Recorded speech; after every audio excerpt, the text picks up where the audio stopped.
Hello and welcome to Partners in Prevention. I'm Jennifer Stein with Prevent Child Abuse Habersham.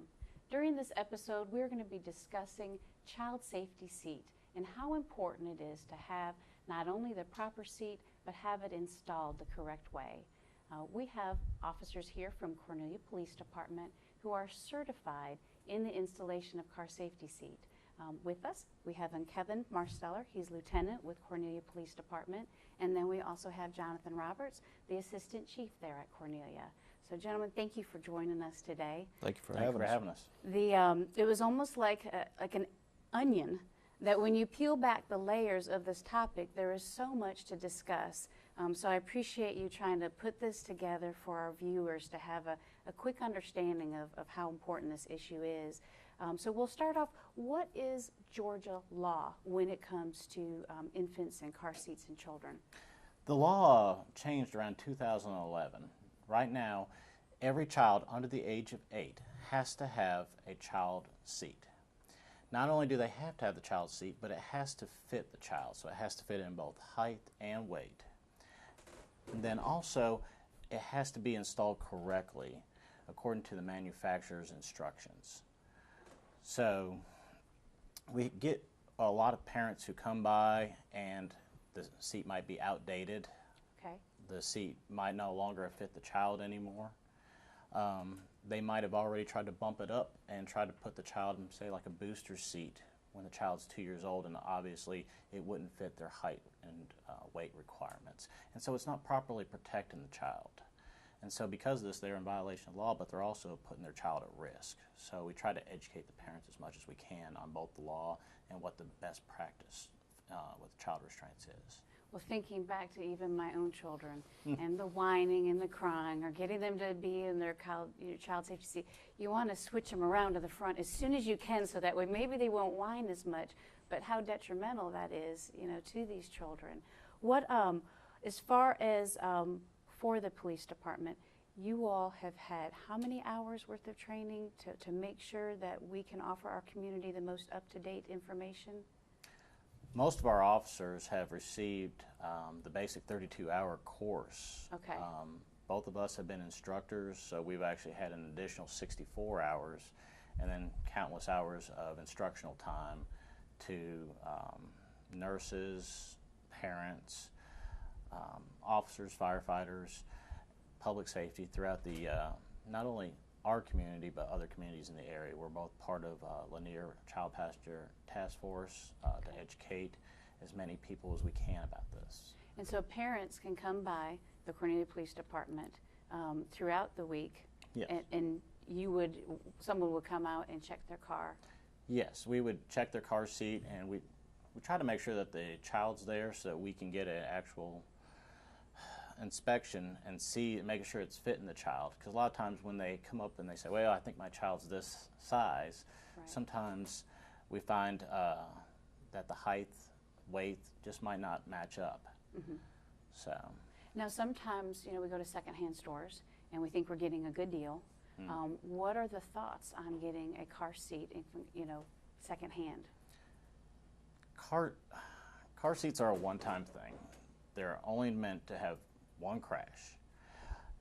If the car seat's been involved in a crash before, it's no longer any good. And so we don't know what we're buying when we get a secondhand seat. We don't know if it's been on the recall list.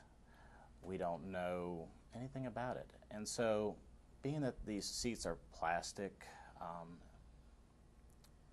and some straps, the average wear and tear could make this a danger to your child. And if our child is our most valuable asset, right, why would we try to shortchange ourselves on their safety? Oh, very good. And what if somebody couldn't afford a car seat? We do have a Seats for Tots program, mm-hmm, and if the parents meet a certain criteria, we will assist them in either replacing the seat or getting them a seat to make sure that that child does not go without and isn't just in the community unsafe or unprotected. Very good. Of course, manufacturers are sending out messages all of the time. Where might somebody go to learn if their car seat, even new, is on the list of being recalled? Well, the first thing is we have a lot of people who the registration card that comes with a seat is the first way that they notify somebody of a recall. If we fill it out. 90% of people don't fill it out. Right. So, and then most time we see the recall list in Walmart and stuff, but how many of us really pay attention to that? Absolutely. So we encourage parents on a regular basis to check. A lot of times, today I just Googled car seat recalls, and it brought me up, there is the NHTSA.dot.gov website, but a lot of times it's just as easy to Google and it will pop right up and it'll give you the complete list. Well, I know during our second segment we're actually going to go and see a child seat being installed. What can you share with us about this particular car seat? I know this is for infants, or? This one is for infants, and what we like to look at is making sure that when we're going to buy a seat, because it is a big investment. These seats are not cheap. They're around $100. Some of them go up around $150. That we're getting the right seat for the child. So a lot of the things we look at, Chief Roberts, if you'll Phillips on this side. We're looking at some of the different safety features. This one particular has something that will raise and lower the seat for the level indicator. We'll look at this seat actually goes up to 30 pounds.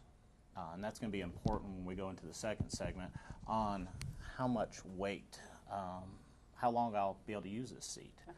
Some of the older seats only go up to 22 pounds. And so I'm making a $100 investment, $150 investment for something that might only last me 9 months instead of another seat that might last me up to 4 or 5 years. Okay. Some of the different things also in there is the convenience factors that we have. This seat detaches and I can load the child in the seat inside the house and then just take them in there and place it into that base. So many bells and whistles. Oh, it is. And sometimes we think that the most expensive seat is the best seat. Right.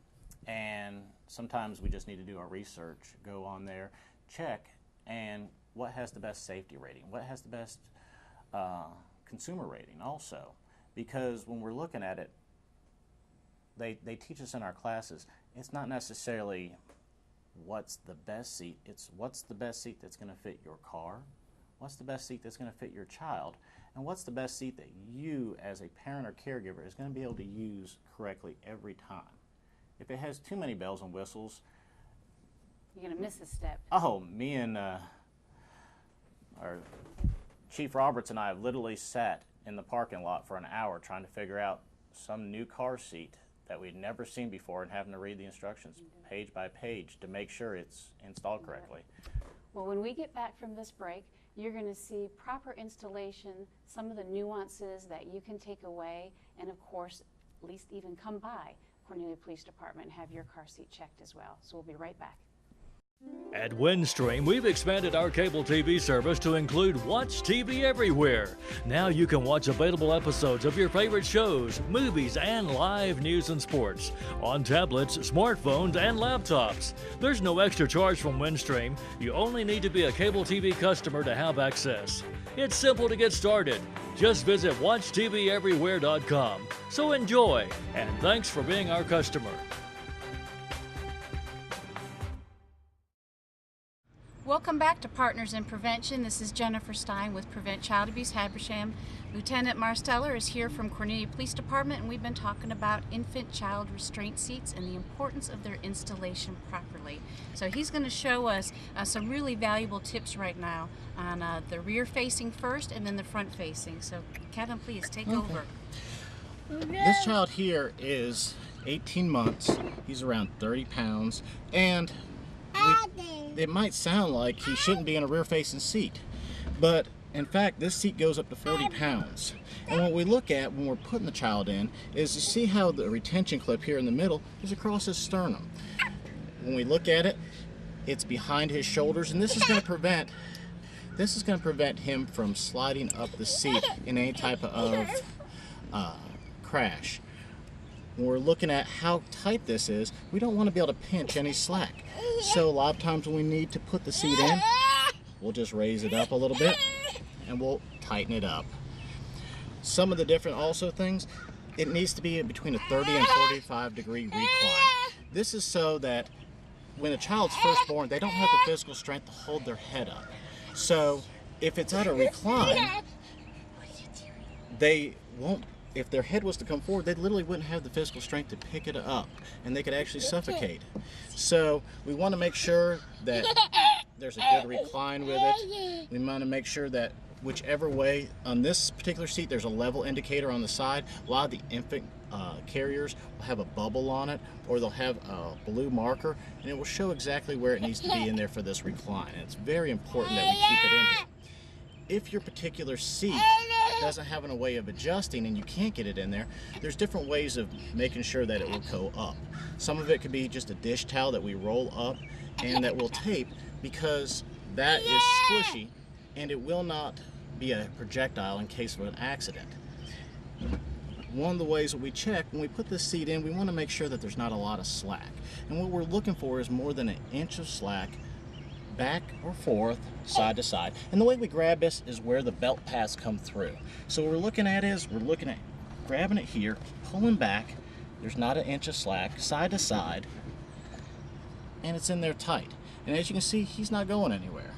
And one of the big things is making sure that as they're growing up, they're used to this pressure. Because a lot of times we keep it really loose. And when we keep it really loose, the children, they grow up with it, they don't feel that pressure on there. So then we do learn, oh my goodness, it needs to be a little tighter. When we do, you can see he got a little bit fussy with it. So next also would be rear facing, keeping them here as long as possible. The American Pediatric Association recommends that we max out these seats and try to keep them in there at least till 2 years old. What we look at is a lot of the old recommendations was 1 year and 20 pounds. At 1 year and 20 pounds, we can turn them over to forward facing, and it's up to the parent's discretion. But this position is over 75% safer, because his head and back, the pressure of the accident will be pushed against here.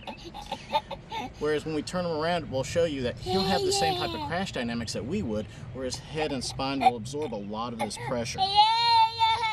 He's ready. Let's get turned around. All right, let's turn him around. Now we're in a forward-facing position. It's the same child, same weight, but we can go forward-facing with it. Some of the difference is that, first off, the retaining clip's in the same place, but instead of it being at or below the shoulders, it's at or above the shoulders. This is so that it doesn't arc his back when he comes forward. We want it to more be like it's catching him coming down.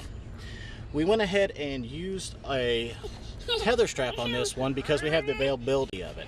And this is, you can see how it's not coming out. This is going to help make a third anchor point here. We didn't go over a lot of the ways of installing it with the seat belts and with the latch system, because every vehicle manufacturer, to the most part, has a different way of doing it. So we need to, when we look at how to install it in there, look at our vehicles manufacturers, because what we have to do is we have to marry up the vehicle to the car seat and make sure that those two match. When we're doing it, when we're putting the seat in, we want to make sure also that we check it the same way we did the rear facing. We'll grab it at the belt pass. We'll make sure that we don't have 1 inch of slack back and forth, side to side. And so what we look at, we might make sure we still don't have what's called the pinch test, that we can't pinch any slack up here. Now you can see with him, it's at or above his shoulders, but this is the first spot for the forward facing. So this might not be the appropriate time to turn him around. Even though he's 18 months, even though he's almost around 30 pounds, he still might want to be in a rear facing seat. We can see all the different types of slots that he has and all the room that he has to grow up. This particular seat goes up to 65 pounds, so it's going to hold him for a long time. The other part that we want to look at is when his shoulders reach up to the top here, that his head doesn't come across here, and it still offers him head support. Once we get up to around here, this is where we're going to want to go into that transition of the next step into a booster seat.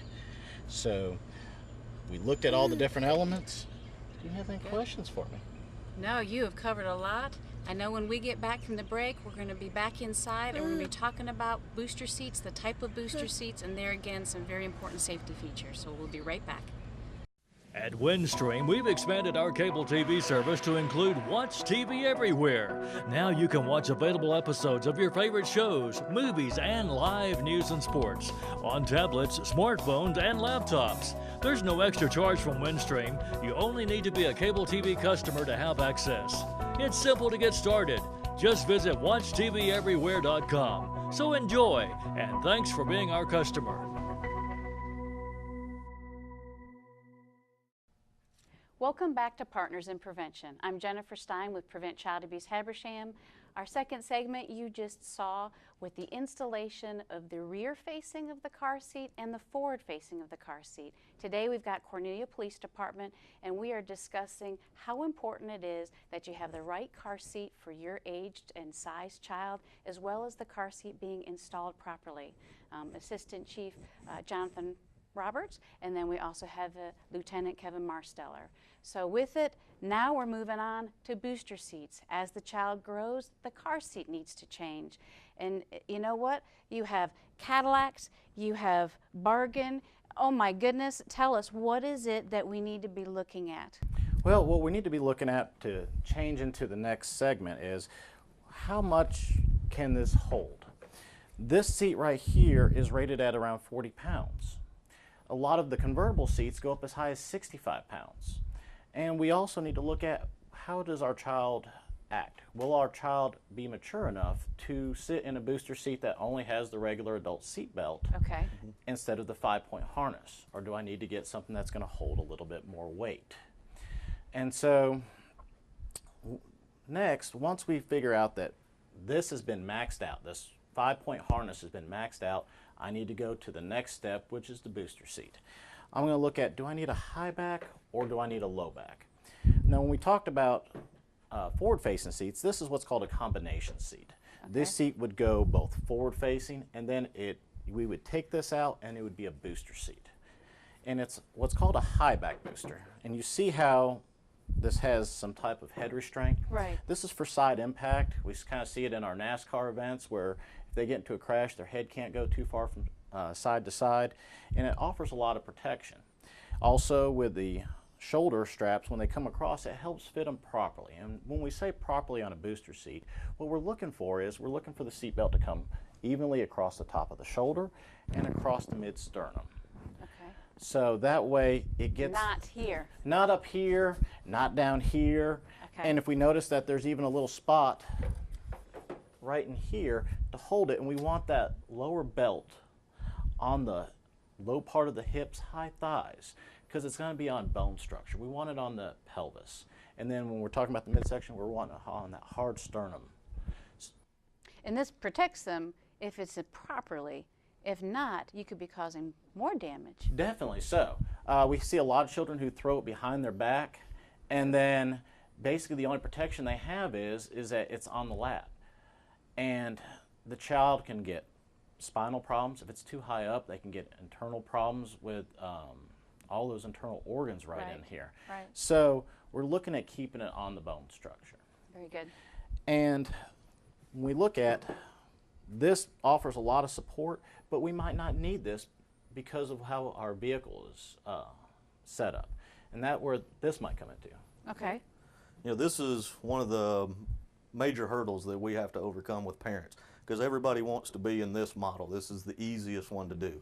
We can just set it in the seat, we strap our kid in, and we're able to go.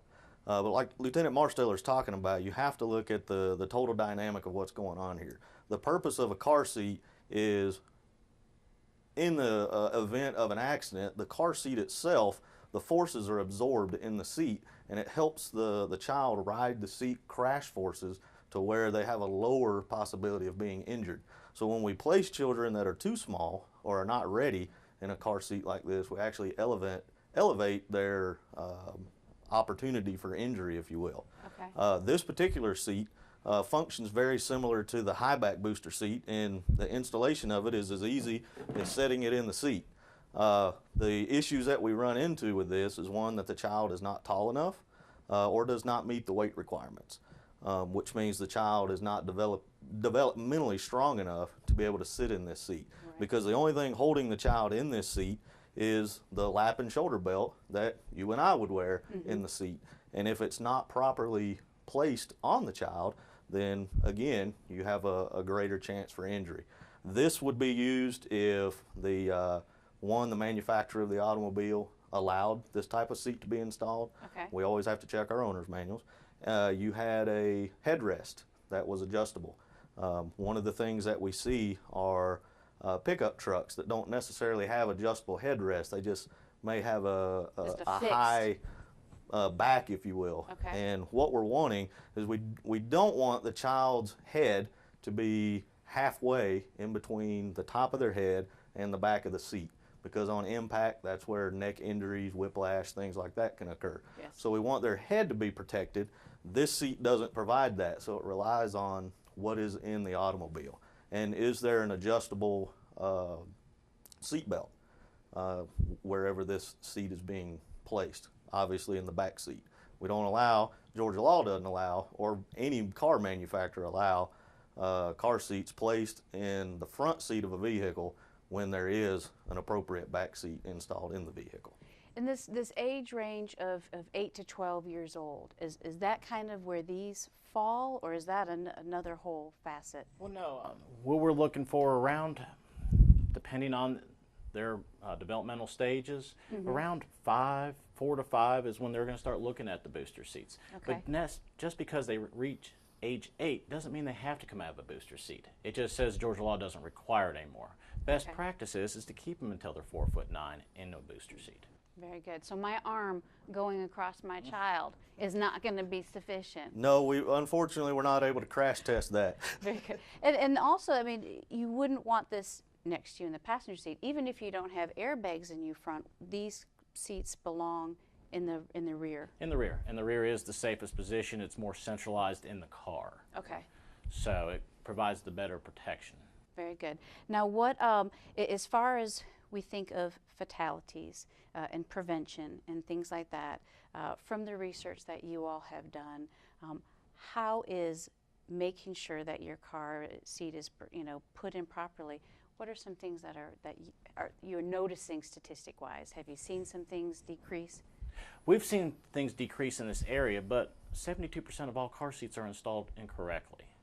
And it's because most of the instructions are in these hard manuals to read. So we have to take the time to really go through both of our vehicle owner's manual and the car seat manual to make sure that we are doing it the way that they've set this up. Very good. Lots of research. Lots of research. And you know, when you're registering for your first child or more are being born, you always don't think about these things. So viewers, just please keep in mind the Cornelia Police Department. They have a program where you can come by, basically business hours throughout the week, or you can call and set up a time to come by with your car and preferably with your children, so that way they can make sure that the seat fits the child and then the seat fits the car, and all the combination together works together. What would be that phone number that they could call? 706-778-4314. Kevin and Jonathan, thank you so much for being here today. We appreciate you joining in for this month's Partners in Prevention with Prevent Child Abuse Habersham. Thank you.